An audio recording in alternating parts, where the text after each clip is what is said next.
सैयद मेहर अली शाह साहब गोलड़े दे ताजदार मियां आकब जोए साहब पुछया मेहर अली शाह साहब नूं पिंडी रावलपिंडी दे लोगां ने शाह जी तुसीं माईए बड़े आखदे हो ते सरकार फरमान लगे जै माईए दी मां गल करना तैनूं नहीं पता मैं तो उस माईए दी गल पे करना जिहदे वास्ते अल्लाह दी जात ने सारा सिस्टम बनाया है। मैं तो उस माई की गल करना पिया जिन्हां वास्ते अल्लाह दी जात ने अर्श तहलीक की है। पाक मुहम्मद अरबी सल्लल्लाहु अलैहि वसल्लम माई की गल की ते लिखिया लिखण वाले ने आंदा वसते वेड़े नी मियां आकब जोए साहब तो जो करनी है चंद घड़ियां वास्ते ओ वसते वेड़े नी वसदे वेड़े नी वतना ते आजा हुण साडे जोर भी केड़े नी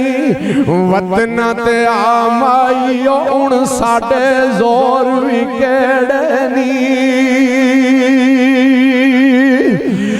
ते लाला मूसा शहर होवे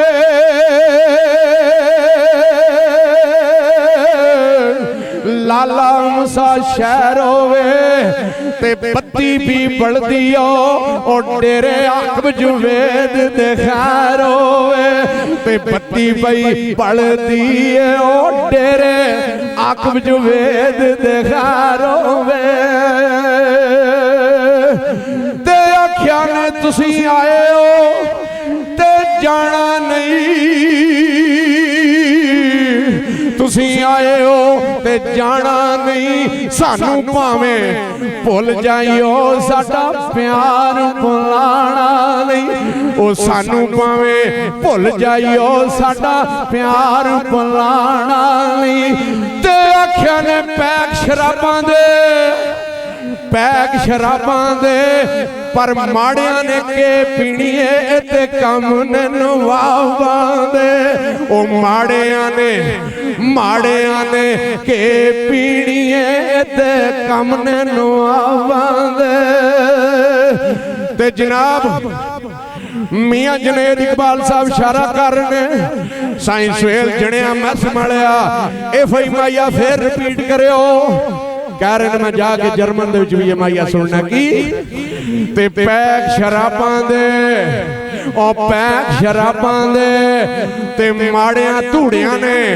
के पीनी होए ते कम ने नवावां दे ओ माड़ियां ने के पीनी है ते कम ने नवावां दे आंदे गड्डे पेशावर दे एक गड्डे पेशावर दे अल्लाह वालों लग गईयां नहीं सान सजना दी पावर दे ओ अल्लाह वालों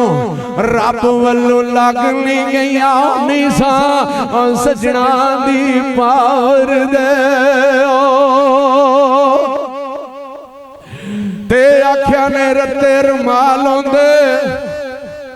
मियां आकब जोए साहब माई वाला कहंदा रत्ते रुमाल होंदे काबले गौर माइया बड़ा दर्द वाला माइया आख्या सो रत्ते रुमाल होंदे पर पीण दी चस आउंदी ओ जे सजण भी नाल आउंदे ओ पीण दी चस आउंदी ओ जे प्राण वाले मियां जुवेद दे अज नाल आउंदे ओ जे सजण भी नाल आउंदे ओ लो जी लिखा